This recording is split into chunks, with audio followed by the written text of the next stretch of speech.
नमस्कार, मैं अतुल कुशवाहा।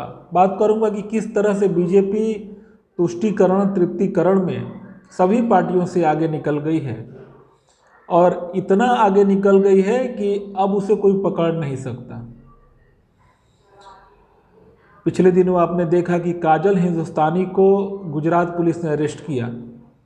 उन्होंने दिल्ली में हिंदू जागरण सम्मेलन के कार्यक्रम में उन्होंने हिंदुओं से हथियार उठाने की बात कही थी।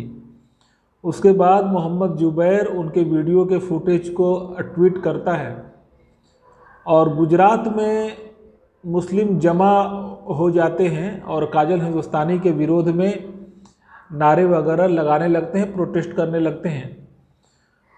उसके बाद गुजरात पुलिस 50 मुस्लिमों को डिटेंड करती है और काजल हिंदुस्तानी के विरुद्ध न सिर्फ एफआईआर दर्ज करती है और उनको अरेस्ट करके जेल भेज देती है।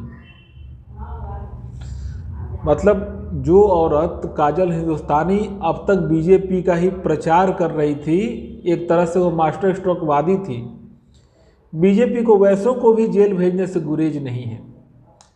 और बीजेपी के इस कृत्य का मास्टर स्ट्रोकवादी सपोर्ट कर रहे हैं। उनका कहना है कि काजल हिंदुस्तानी को अगर गुजरात पुलिस नहीं पकड़ती तो दूसरे राज्य की पुलिस पकड़ लेती। जब ये कांड संबंधित है केवल दिल्ली और गुजरात से और दूसरे राज्य में जब कोई एफआईआर ही दर्ज नहीं है तो दूसरे राज्य की पुलिस कैसे पकड़ लेती। और दूसरी बात यह है कि जब तक गुजरात सरकार नहीं चाहेगी किसी राज्य की पुलिस वहां से किसी को अरेस्ट नहीं कर सकती। आपने जैसा देखा था जब महाराष्ट्र में उद्धव ठाकरे की सरकार थी और सुशांत सिंह राजपूत के केस में क्या बिहार पुलिस को वहां पर जांच करने दिया गया था? महाराष्ट्र पुलिस ने उसमें बाधा डाला। सिर्फ महाराष्ट्र पुलिस नहीं, महाराष्ट्र सरकार ने भी डायरेक्ट उसमें बाधा पहुंचाया। मतलब वो अगर नहीं चाहे तो आप वहां जाकर के दूसरे राज्य की पुलिस वहां जाकर के जांच नहीं कर सकती। ऐसा उद्धव ठाकरे की सरकार ने दिखा दिया था। तो ये बात कहना है कि गुजरात से किसी और राज्य की पुलिस पकड़ लेती बगैर गुजरात पुलिस या गुजरात सरकार के चाहे, यह संभव नहीं था। बीजेपी वास्तव में पसमानदाओं और एक इस्लामिस्ट पार्टी है जो केवल और केवल मुसलमानों के लिए काम करती है और घोषित रूप से करती है। यहाँ कुछ भी छुपा हुआ नहीं है। एक दूसरी घटना बताता हूँ कि दिल्ली सरकार ने दिल्ली हज कमेटी को कार्यालय खाली करने का नोटिस दिया। फिर क्या था, बीजेपी का जिहाद जाग गया।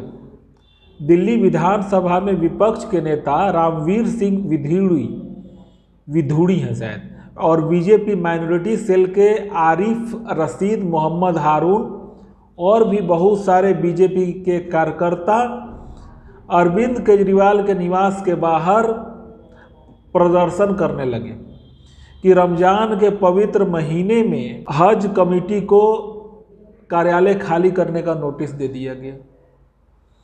ये लोग इसकी बात नहीं करेंगे कि कौन से कारण से खाली करने का नोटिस दिया गया, क्या वो जितने दिन के लिए दिया गया था क्या वह अवधि समाप्त हो गई? नहीं, बीजेपी बस मुसलमानों के पक्ष में काम करती है। इन्हें यह जानने से मतलब नहीं है। मतलब यहाँ बीजेपी आम आदमी पार्टी को, अरविंद केजरीवाल को एक्सपोज कर रही है कि नहीं, मुसलमानों के तो वास्तविक हितैषी हम हैं। आम आदमी पार्टी तो आप लोगों को ठग रही है। आप हमको सत्ता में लाइए, हमको वोट दीजिए, हम आपके लिए काम करेंगे। वीडियो देखिए। अरविंद केजरीवाल हाय हाय, अरविंद केजरीवाल हाय हाय, अरविंद केजरीवाल हाय हाय, हज हाउस में ताला नहीं लगने देंगे, हज हाउस में ताला नहीं लगने देंगे। वित्त मंत्री निर्मला सीतारमण G20 के शिखर सम्मेलन में भाग लेने यूएस गई हुई हैं। वहां पर उनसे किसी पत्रकार ने सवाल कर दिया भारत में मुसलमानों के स्थिति के बारे में।